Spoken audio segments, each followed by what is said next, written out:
Hello everybody, welcome to Roll, Read Out Loud and Literacy. I've been reading to Key Stage 2 children from Poppy's Secret Wish, which is part of my Ballerina Dreams series. Here is a picture of Poppy. It's not the front cover of Poppy's Secret Wish, it's front cover of the bind-up of the first 3 books. Just to show you a picture of Rose, another character who's in the books, and Jasmine, another character who's in the books. Here is a different shot of Poppy, and this is actually Poppy's Secret Wish, but in Greek, because I couldn't find a copy apart from this bind-up in English.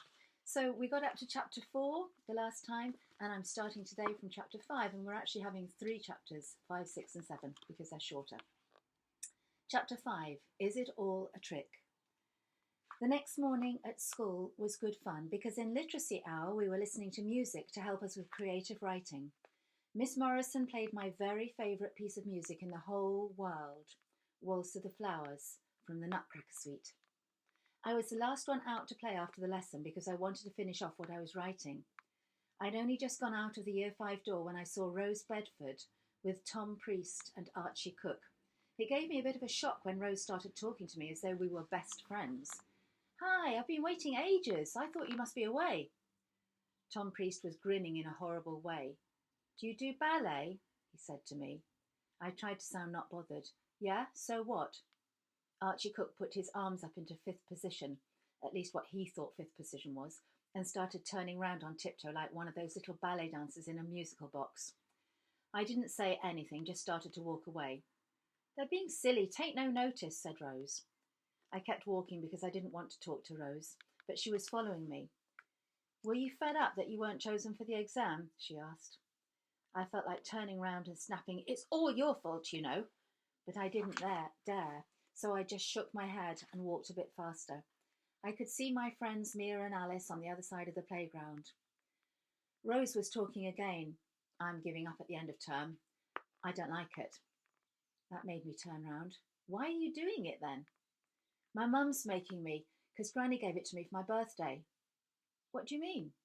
"My present was 1 term's ballet lessons, even though she knows that I'd absolutely hate it."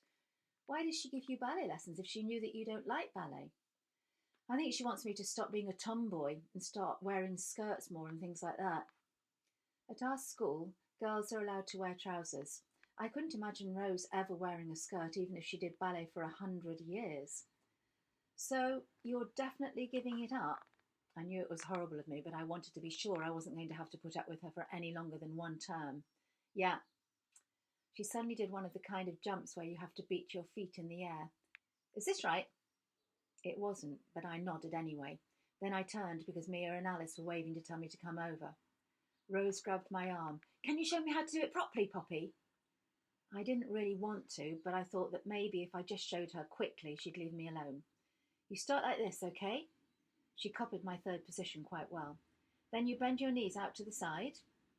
A big snorty noise from the other side of the playground made Rose and I turn round at exactly the same moment. Archie and Tom were by the drinking fountain, pointing at me and laughing. "Shut up, you 2, called Rose, but when she turned back I saw that she was grinning like mad. "Yeah? What do you do next?" I suddenly realised I'd still got my legs bent in a plie, which must have looked totally stupid. A terrible thought came into my head. I bet Rose tricked me into showing her the beats, especially so her friends could make fun of me. At that moment, I hated Rose Bedford. I really did. Chapter 6, Making the Air Swirl. On Saturday afternoon, I went to Jasmine's house. Her dad was out. I was glad he wasn't there because he's so scary. It's not just ballet he's strict about. It's things like playing with friends and watching television. Jasmine's mum's not half as strict. I expect she guessed that Jasmine and I would be practicing ballet up in Jasmine's room, but she just said, "I'm sorry you're down in the dumps about the exam, Poppy." I liked the way Jasmine's mum sounded all gentle. She's got a lovely accent because she's French. As soon as we were on our own, I asked Jasmine if her dad minded the extra class. "He's a bit annoyed about it, but I'm allowed to do it, thank goodness." "Hey, that's brilliant, Jazz. Did you start the exam dance?" Her eyes sparkled. "Yes. That's why I asked Maman if you could come round. You see, I thought I could teach you the part we learned, so you really know it well when Miss Corley starts teaching the whole class on Tuesday. Then she'll definitely change her mind about the exam. Jasmine's bedroom is much bigger than mine, but we made it even bigger by clearing everything off the floor and putting her beanbag on the bed. We changed into our ballet things and did a proper warm-up so we wouldn't strain any muscles. Then we spent ages and ages making sure I could do every single step of the dance perfectly. Right, said Jasmine. Now for the sequence. So then we worked on that too. But we didn't just go through it normally. We added a few extra bits to make it more interesting. Let's put it to music, Jasmine suddenly said. Yes, Waltz of the Flowers. We had to change the timing, but it was brilliant fun. I know it's a funny thing to say, but the air in this room feels different, doesn't it? As though we've made it swirl around because we've been dancing so much. I felt a bit silly saying it, but it was what I felt inside. Jasmine nodded and danced her fingers through the air as though she was testing it out. Then she stopped and said, Shall we ask Maman to come and watch? At that moment there was a knock at the door. Great, she's here, said Jasmine, pulling open the door. Maman, do you want... It wasn't Jasmine's mum, though. It was her dad. A big smile covered his whole face, but when he saw that I was there and that both of us were wearing our ballet leotards, the smile started to slide away. Hello, Papa, said Jasmine, giving him a hug.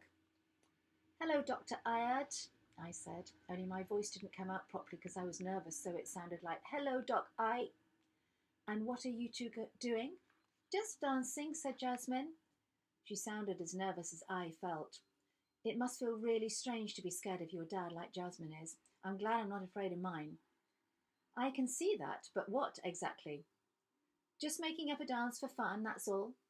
Dr. Ayad frowned as though Jasmine had said something in a strange foreign language. Then he gave her what I call a thin lips smile.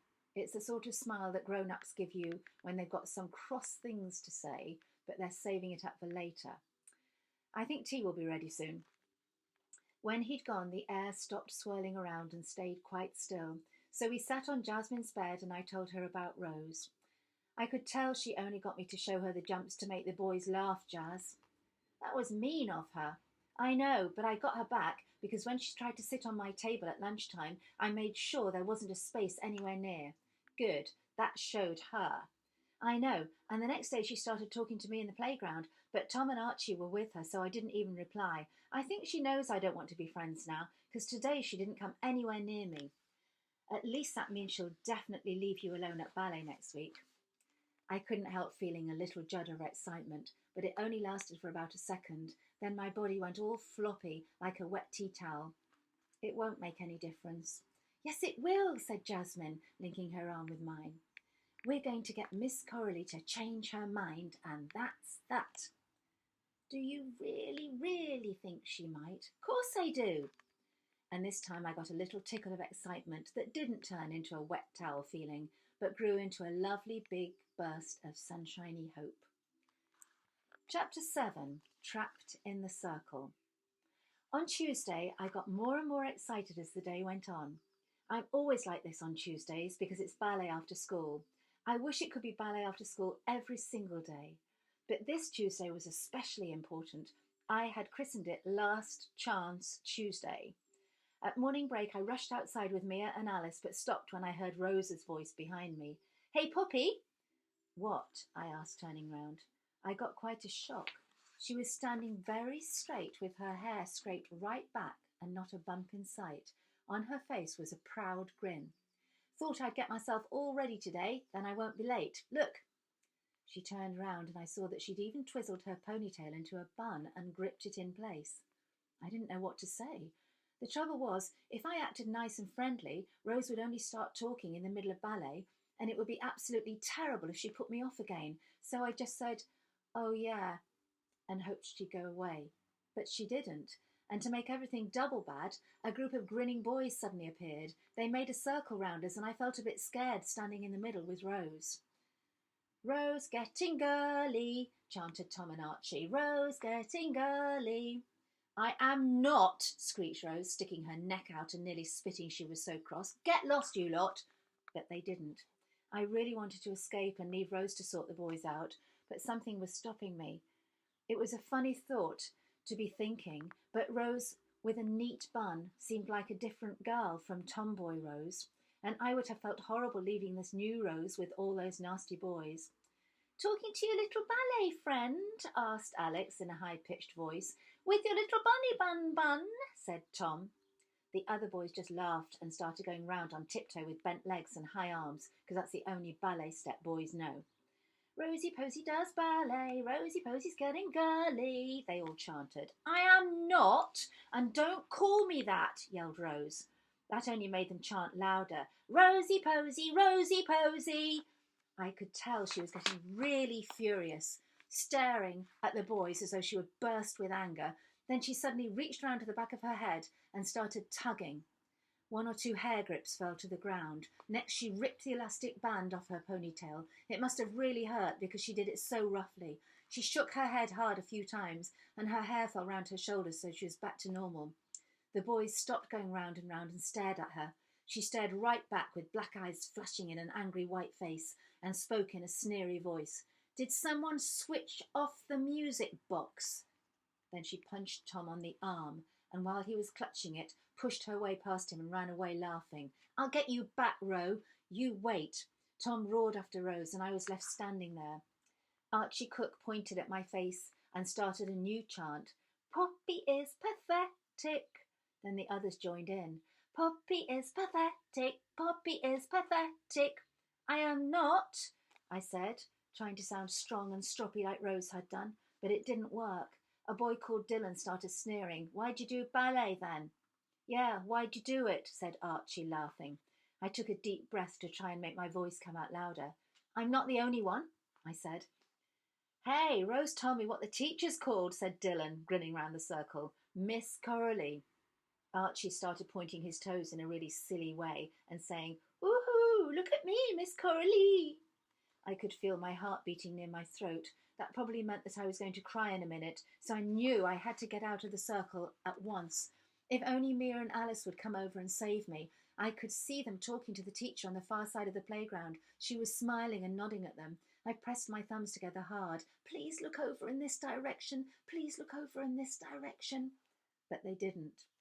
Archie started jumping from foot to foot, pointing his toes in a really clumsy way.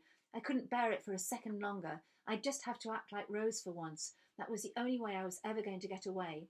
Before I could change my mind, I gave Archie a big shove in the chest and called out some words that I'd heard once on telly. Shut up, skank brain! It gave me a shock when he lost his balance and fell over. Youch! You've made me break my wrist now, he screeched. The boys all went quiet then, and one of them bent down beside Archie. You all right? Archie just clutched his wrist tightly and made little grunting noises as he stared at it with his face all screwed up. I wished I could go back in time and undo my big shove. What's going on here? Mrs. Appleton was striding over, looking furious. Now I felt as though someone was trying to squeeze the air out of me. Poppy's pushed Archie over, said Dylan, giving me a horrible look. Sorry, I said, but I didn't have any spit in my mouth because of being so worried, and my sorry came out as a teeny little whisper. Mrs. Appleton was bending down beside Archie, speaking in a soothing voice. Just try moving it very gently, dear, that's right. Does it hurt when you do that? Ah! Yelped Archie. It's agony. Mrs. Appleton nodded. Come on, let's get you on your feet. At least it's not broken. My back hurts too, said Archie in a really whiny voice. Then he gave me a horrible scowl. And my chest. Mrs. Appleton suddenly swung round to look at me. What do you think you're playing at, Poppy? This isn't the way to behave. Imagine what it'd be like if Miss Cherry felt a bit cross with me and decided to push me over. That wouldn't do at all, would it? I shook my head and tried to think of something to say that would show Mrs. Appleton I wasn't completely horrible. You see, the thing is, Archie said ballet was stupid. Well, I'm sorry, Poppy, but I'm afraid that is absolutely no excuse for knocking him flat. The poor boy's hurt his wrist and has probably got a bit of a bruise on his lower back. It's really painful, miss, said Archie, clutching his bottom and screwing up his face. Mrs. Appleton put her arm round his shoulder, told him gently that his wrist definitely wasn't broken, then snapped at me. What do you say to Archie? I caught a glimpse of Stevie by the netting, watching all that was going on. Sorry, I whispered for the second time, with a face like a tomato.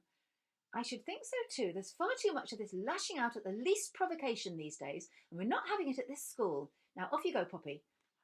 I didn't look at anyone, just ran to Mia and Alice as fast as my shaky legs would take me.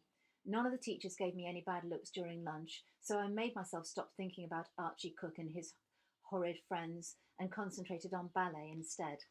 It was in the afternoon break that my big jitters started.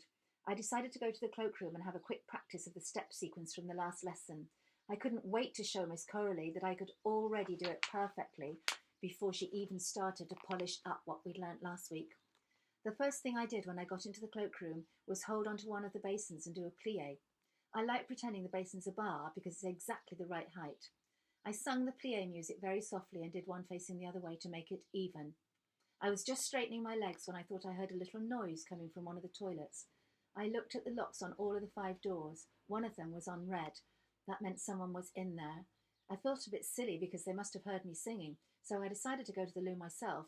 Then by the time I came out, the person would have gone. It was a pity I couldn't go into the classroom to dance, but we're not allowed inside during break unless it's raining. When I heard one of the loos flushing, I thought, good, they're going at last. I counted to 20, then flushed my own toilet and went back into the cloakroom. No one was there, thank goodness. I went through the step sequence 4 times, then I did the dance. I kept counting all the time, sometimes in my head, sometimes out loud. It helped me get it right. The noise of the end of break bell gave me a jump because I'd been so wrapped up in my own little ballet world, my favourite place to be. Just before I left the cloakroom, I said my little prayer for the 66th millionth time. Only this time I said it out loud to make it work better. Please let Miss Coralie change her mind about me doing the exam. And that's it for today. More tomorrow. Bye-bye.